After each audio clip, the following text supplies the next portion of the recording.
మాజీ ముఖ్యమంత్రి కేసీఆర్ కుటుంబంపై మంత్రి వివేక్ వెంకటస్వామి మండిపడ్డారు. రాష్ట్రాన్ని దోచుకున్న ఆస్తుల కోసమే కుటుంబంలో తగాదాలు మొదలయ్యాయని విమర్శించారు. కాళేశ్వరం పేరుతో లక్షల కోట్లు కొట్టేశారని ఆరోపించారు.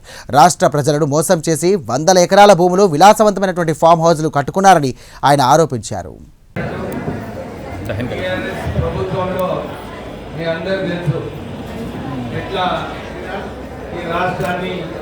మంచిగా అభివృద్ధి చేస్తామనుకుంటే ఒక అప్పుల రాష్ట్రం చేసి పెట్టినారు. నిన్న కవిత మాట్లాడేటప్పుడు కూడా ఇదే అన్నది. ఏమన్నది? మా కుటుంబంలో మా నాన్నగారు, మా అన్నగారు, మా బావగారు వీళ్ళ ముగ్గురు మధ్య మీరు చూస్తున్నారు వాళ్ళ ఆస్తుల గొడవ ఎక్కడ నడుస్తుందో. కేవలము మన రాష్ట్రాన్ని దోచుకొని ఆ ఆస్తుల మీద మన కుటుంబ సభ్యులలో గొడవ నడుస్తున్నారు. మీరందరూ గమనించాలి.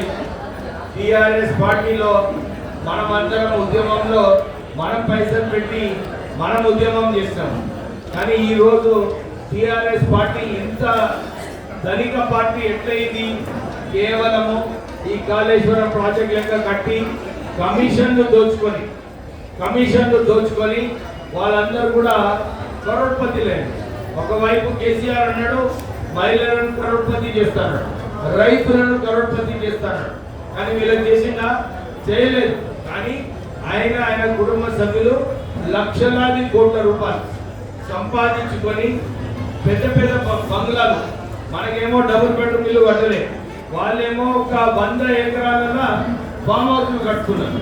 అంటే కేవలం ప్రజా సొమ్మును దోచుకొని వారు ఇష్టం వచ్చినట్టు వారు వ్యవహరిస్తున్నారు. మనం గమనించి మీరు మొన్న 23లో వారు సరైన గుణపాఠం మీరందరూ కూడా నేర్పించినారు. వారికి ఇప్పుడు కూడా బుద్ధి వస్తలేదు. జూబ్లీ ఎలక్షన్ కూడా మేము గెలుస్తున్నాం అని చెప్పి సోషల్ మీడియాలో అన్ని ప్రచారాలు చేస్తున్నారు. కానీ 25,000 ఓట్లతో అక్కడ కూడా ఓడిపోవడం జరిగింది.